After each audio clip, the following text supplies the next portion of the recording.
വന്യമൃഗശല്യം രൂക്ഷമാകുന്നതിനിടെ ജനജീവിതത്തിന് ഭീഷണിയാകുകയാണ് തേനീച്ചകളും. കൊല്ലത്ത് പത്തനാപുരം പുനലൂർ സംസ്ഥാന പാതയ്ക്കരികിലെ കൂറ്റൻ മരത്തിൽ കൂടുകൂട്ടിയ തേനീച്ചകൾ വീടുകളിലേക്കും എത്തുകയാണ്. ഇതോടെ ദുരിതത്തിലായിരിക്കുകയാണ് വാഴത്തോപ്പ് ഷാപ്പുംപടി നിവാസികൾ. ഇത് വാഴത്തോപ്പ് ഷാപ്പുപടി പുനലൂർ മൂവാറ്റുപുഴ സംസ്ഥാന പാത കടന്നുപോകുന്ന ഈ സ്ഥലത്ത് ഒരു വലിയ ഇലവ് മരമുണ്ട്. അതിലേക്ക് നോക്കുമ്പോൾ തന്നെ മനസ്സിലാകും 15ഓളം തേനീച്ച കൂടുകളാണ് ആ ഒരു മരത്തിലുള്ളത്.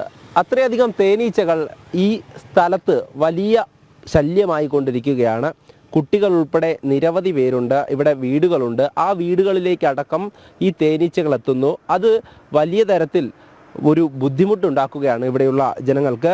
കുട്ടികളൊക്കെ തന്നെ പഠിക്കുന്ന സമയത്ത് ഈ തേനീച്ചകളെ കൊണ്ട് തങ്ങൾക്ക് പഠിക്കാനാകുന്നില്ല എന്നുള്ള ഒരു കാര്യമൊക്കെ തന്നെ നമ്മളോട് പങ്കുവച്ചിരുന്നു. എന്തായാലും നമ്മളോടൊപ്പം ഒരു +2 വിദ്യാർത്ഥിനി കൂടി ചേരുകയാണ്. എന്തുണ്ട്, അതായത് ഈ തേനീച്ചകളൊക്കെ വീട്ടിലേക്ക് വരുന്ന ഒരു സാഹചര്യം തന്നെയാണ്? അതെ അതെ, തേനീച്ചയൊക്കെ വീട്ടിൽ വരും. നമുക്ക് പഠിക്കാൻ വേണ്ടിയിട്ടാണ് നമ്മൾ ലൈറ്റ് ഇടുന്നത്.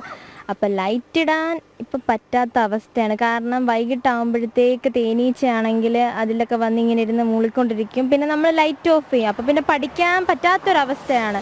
പഠിക്കാൻ പറ്റത്തില്ല, മിക്കവാറും ഇവിടെ ജീവിക്കാനും പറ്റാത്ത അവസ്ഥയാവും. പുലിയെ പേടിച്ച്, ഇപ്പോൾ പുലിയുണ്ട്, ഇപ്പം ഇതാ അതിൻ്റെ കൂടെ പുലി ഒരു പേടിയായിരുന്നു, അതിൻ്റെ കൂടാണ് ഇപ്പോൾ ഈ തേനീച്ചയുടെ ഇതും കൂടെ വന്നത്. അപ്പോൾ പുലിയെ പേടിച്ചിട്ടാണ് നമ്മൾ ലൈറ്റൊക്കെ ഇട്ട് ഇങ്ങനെ ഇരിക്കുമെന്ന് പറഞ്ഞില്ലേ. അപ്പോൾ പുലിയെ പേടിച്ച് ലൈറ്റ് ഇട്ടപ്പോൾ ഇപ്പം അതിന് പകരം അതിൻ്റെ കൂടെ തന്നെ ഇപ്പം തേനീച്ചയായി. ഇപ്പോൾ ലൈറ്റ് ഇടാനും പറ്റത്തില്ല, അത് ഓഫ് ചെയ്യാനും പറ്റില്ല. അതുപോലത്തെ ഒരു അവസ്ഥയിലാണ് ഇപ്പം നിൽക്കുന്നത്. അതുപോലെ തന്നെ ഈ നേരത്തെ പറഞ്ഞതുപോലെ വന്യമൃഗശല്യം ഇതിന് സമീപത്തൊക്കെ ഉണ്ട്. അപ്പോൾ ആ ഒരു സാഹചര്യത്തിലാണ് ഇപ്പോൾ തേനീച്ചയുടെ ശല്യവും വരുന്നത്. അപ്പോൾ എങ്ങനെയാ, ചേട്ടന് കുത്തേറ്റിട്ടുണ്ടോ? എനിക്ക് കുത്തേറ്റ് 10-30 ഞങ്ങൾ 3 പേർ കൂടി ഇപ്പോൾ ഹോസ്പിറ്റലിലായി. പൊയ്യാനി ഹോസ്പിറ്റലിൽ അതിൻ്റെ റിസൾട്ട് ഞങ്ങളുടെ കയ്യിലിരിപ്പുണ്ട്. താണ്ട ഒരാളുടെ കൈ ഒടിഞ്ഞ് ഓടി, ഇത് വന്ന് കുത്തി ഞങ്ങൾ ഓടി പോലെ അവിടെ ചെന്ന് വീണ് ഒരാളുടെ കൈ ഒടിഞ്ഞ് എൻ്റെ തലത്തേക്ക് ICU കിടക്കുമായിരുന്നു. ഞാൻ ICUവിൽ കിടക്കുമായിരുന്നു ഇതിൻ്റെ കുത്തേറ്റിട്ട്. അപ്പോൾ പരാതികളൊക്കെ കൊടുത്തിട്ടുണ്ടോ? പരാതി ഞങ്ങളൊന്നും കൊടുത്തില്ല. നമ്മളെന്ത് ചെയ്യാനാ? അപ്പോൾ ഇതിൻ്റെ ആ വസ്തുവിൻ്റെ ഓണർ ഞങ്ങൾക്ക് പൈസയൊക്കെ ചിലവാക്കി, അങ്ങനെയാണ് സംഭവം ഉണ്ടായി.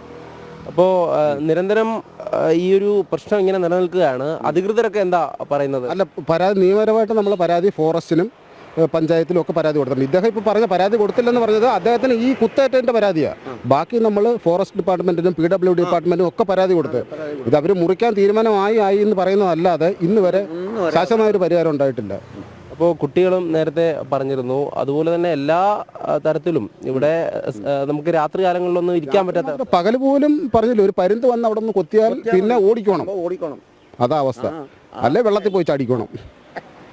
അപ്പോൾ അതുതന്നെയാണ് ഇവിടെയുള്ള ഓരോരുത്തരുടെയും അവസ്ഥ. ഈ മരത്തിന് സമീപമുള്ള വീടുകളിൽ താമസിക്കുന്നവരാണ് ഇവരൊക്കെ. അവർക്ക് കുത്തേറ്റവർ നമ്മളോടുണ്ട്. അവരൊക്കെ തന്നെ പറയുന്നത് എത്രയും വേഗം ഇതിനൊരു പരിഹാരം കാണണമെന്നുള്ളതാണ്. പരാതികൾ നിരന്തരം നൽകുന്നുണ്ടെങ്കിലും അതിന് കൃത്യമായിട്ടുള്ള ഒരു പരിഹാരമില്ല എന്നുള്ളതാണ് ഇപ്പോൾ ജനങ്ങൾ നമ്മളോട് പങ്കുവയ്ക്കുന്നത്. എന്തായാലും എത്രയും വേഗം ഇതിനൊരു പരിഹാരം വേണമെന്നാണ് ഇവിടെ നിന്നുമുള്ള ജനങ്ങൾ പറയുന്നത്. എം മനോജ്, ജനം, കൊല്ലം.